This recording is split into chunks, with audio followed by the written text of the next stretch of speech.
Տեսեք, այս քննող հանձնաժողովը բացելը շատ նորմալ նախաձեռնություն կլիներ երկու դեպքում։ Եթե օրինակ ելք դաշինքը, երբ որ ընդդիմադիր ու ավականի էր, այդ ժամանակ մտածելով, որ կա իշխանություն, որը զբաղված է կոռուպցիայով, որը ինչ-որ պետական գույքեր է զավթել, բերեր այս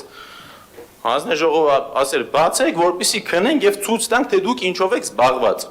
Երկրորդ տարբերակը, որը որ կրկին նորմալ կլիներ, եթե նոր իշխանության եկած քաղաքական միավորը ասեր, գիտեք, երկիրը անցյալում այնքան շատ կոռուպցիա, այնքան օտարումներ եւ խլված տարածքներ է ունեցել, որ մենք ուզում ենք թե մեր հարությանը տեղյակ պահելու համար, թե ուժայիններին աջակցելու համար, ոնց որ այս եւս մեկ լծակ բացենք, որով որ կարող ենք փրկել մեր քաղաքը գողացված գույքերից։ Բայց ախր վիճակը ուրիշ է։ Մենք ունենք իշխանություն, որը 7 տարի իշխանություն է, որը եկել է իշխանության բացարձակապես նախորդ իշխանության ապօրինությունների մասին խոսելով, եւ 7 տարվա ընթացքում դες պարզ հարց եմ տալի, քանի մանկապարտեզ եք հետ բերել, լավ, վաղեմության ժամկետները թող չգիտեմ, ներկայիս նախագահի ժամանակաշրջանի օտարված մանկապարտեզները վաղեմության ժամկետով թող դուրս գա, բայց գոնե 18-ին եկել եք, տենց քրեական գործերը կարծեմ 10 կամ 15 տարի է, 2000-ականներից մինչև հիմա քանի քաղաքապետի եք դուք դատել, քանի մանկապարտեզ եք հետ բերել, քանի ռեալ բան եք արել, այս ամեն էս ոնց ասեն ստացվում, որ մնացել է ընտրություններին 1 տարի,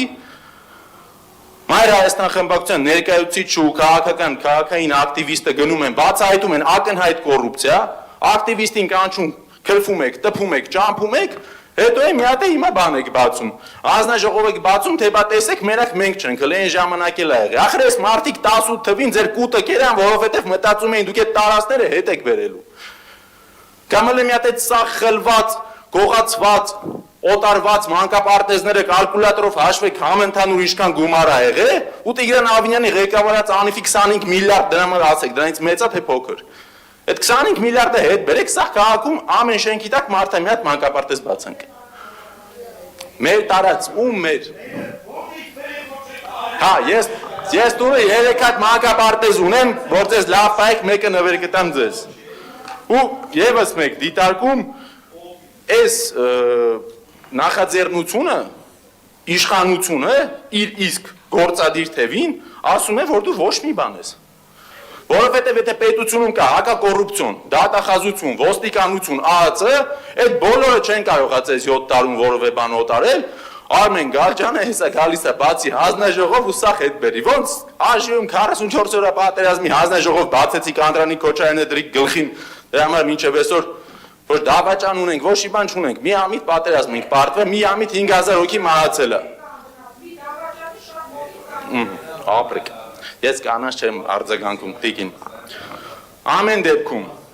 հիշեք, սիրելի երևանցիներ, մանիպուլյացիայի չտրվեք, 300 միլիոն դրամի մսխումը բացահայտվեց, դրանից հետո բերեցի նույն կազմակերպությանը 2.5 միլիոն դոլարի նախագիծ չզեկուցվողով ուզում էին անցկացնեին, ասեցինք մի արեք, 2.5 միլիոն դոլար է ու հենց այդ ոչ բարեխիղճ կատարողն է։ Եթե այս մարդիկ իրապես չգիտեին, որ Լիլիան Արմը վատ է աշխատում, դրանից հետո գոնե կբերեին զեկուցվող, իրան է թույլ չէին տա իրականացնել։ Պարոն Գալջյան, որ ասում եք կապ չունի ձեզ հետ, չենք ասում ձեր հետ արունակցական կամ բարեկամական կապ ունի, բայց մեր տեղեկությունով ինքը քաղաքացիական պայմանագրի ցուցակից է, չէ՞, ավականու, այսինքն դա քաղաքական կապ է։ Երբ որ դուք ուզում եք մեզ կապել ինչ-որ մարկանց հետ, որոնց մի կեսը օդում կախված լուրերով ձեզ քաղաքական միավորը ստեղծել է ու ֆինանսավորել է, ու փորձում եք օրինակ ինձ կապել հանցագործության հետ, որը տեղի է ունեցել, երբ որ ես եւ դուք եղել ենք երևի 3 տարեկան։ Ինձ համար շատ ավելի արդարացի է, որ ես ձեզ կապեմ մի մարդու հետ, ով որ կա այս ձեր ցուցակում ձեր հետ միասին։ Ու փորձը ցույց է տալի, որ քաղաքացիական պայմանագրի ավականու ցուցակով ավականի չընտրվելը շատ ավելի շահավետ երևույթ է, քան թե դառնալ ավականի, որովհետև մարդը չի դարձել ավականի, նա քիչ ֆանտաստիկ բիզնեսմեն է դարձել, ձախողումներով հանդերձ նոր եւ նոր ծրագրեր եք նվեր տալի։ Մերսի։ Արշակ Սարգսյան